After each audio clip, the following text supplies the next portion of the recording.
Do you want to increase your fertility? Do you have PCOS, and not only do you want to get pregnant, but you also want to feel healthy in your body? If that's you, then welcome to the PCOS Fertility Health Podcast. Hi, I'm Dr. Angela Potter, an integrative fertility doctor, and I'm here to share with you the tools and strategies that you need to turn around irregular cycles and get the best chance at getting pregnant when you have PCOS. Let's go. Irregular periods are the top sign of PCOS. But why is that? So last episode, you learned the difference between a regular period and an irregular period. And today you are going to find out, well, why are irregular periods so common with PCOS?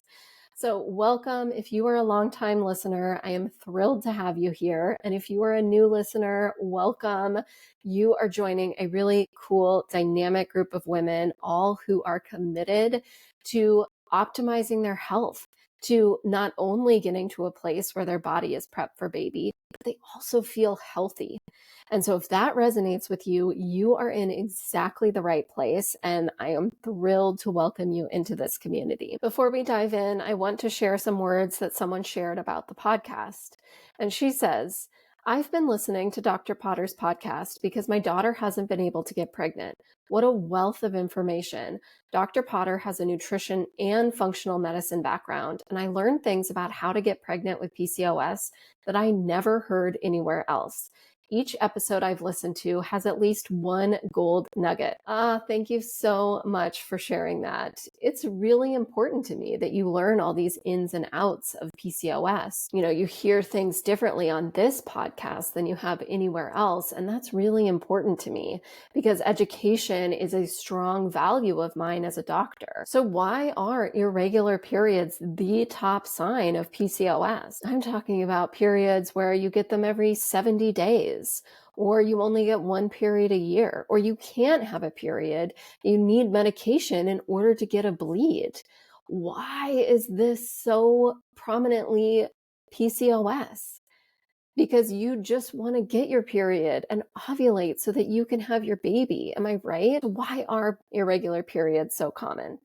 Well, at the core, there are these different hormones and different systems in your body that are setting you up for irregular periods. It's not just, well, one thing has gone haywire here and that creates irregular periods. No, there are multiple different things that are happening in your body when you have PCOS that are setting you up for irregular periods. But what do I mean by that? Well, you could have elevated testosterone. That happens commonly with PCOS. And that testosterone acts as an anti-ovulation hormone, and it just shuts down ovulation. And what happens when you don't have ovulation?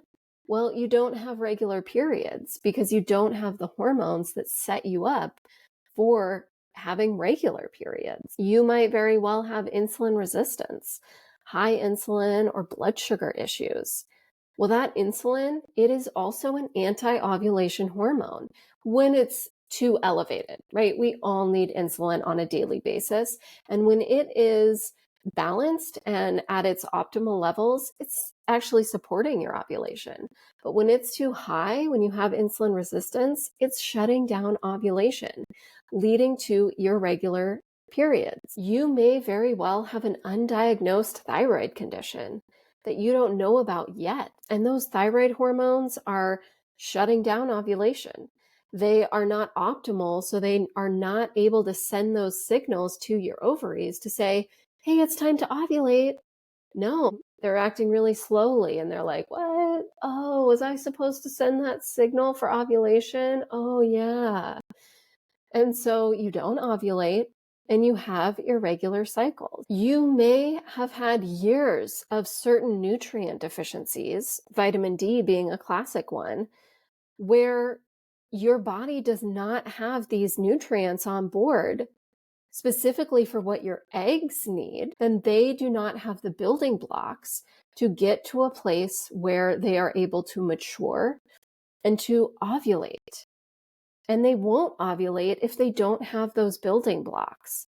And so if you are deficient in those nutrients, then you aren't ovulating and you have irregular periods. Now, you could have just one of those issues that I mentioned. You could have all of them. But do you see how there are a variety of things that are impacting your ovulation and the length of your period to set you up for irregular periods when you have PCOS? But I'm hoping that you also caught that each one of these that I outlined is something that can be reversed. You have elevated testosterone? Well, we can bring that down. I can help you with that. If you have an undiagnosed thyroid condition, I can help you figure that out and then get you on a plan that turns that around. If you have insulin resistance, yep, I can help you with that. If you have nutrient deficiencies, oh, you bet, I can help you with that. So yes, PCOS sets your body up for having irregular periods, but it doesn't mean that you can't do anything about it. What you need is to figure out the root cause of what's keeping you stuck. Of those hormones that I mentioned today, which ones are a problem for you? Are nutrient deficiencies a problem for you or not? Is it more the hormones? You've got to get dialed in on that clarity, because once you're able to do that and then get a plan that addresses that, that's when fertility opens up. And you are here listening to this episode for a reason, because I can help you. That is my fertility superpower. I have a decade of experience working with people to get to the root cause of their struggles. And I can help you figure out the root cause of why you aren't pregnant yet. What are those missing links that are keeping you in this place of having irregular periods and not being able to ovulate? You have answers right in front of you. And if you're ready for that next step, then you are going to book a call with me at drangelapotter.com/PCOS. So now you know all these different reasons of why someone like yourself is set up for irregular periods, why irregular periods are the top sign of PCOS. And you also know that it is not like you have to deal with this forever, that you can reverse those, that you can get to a place where you're having regular cycles, where you're able to ovulate, where you feel healthy and your body is prepped for baby.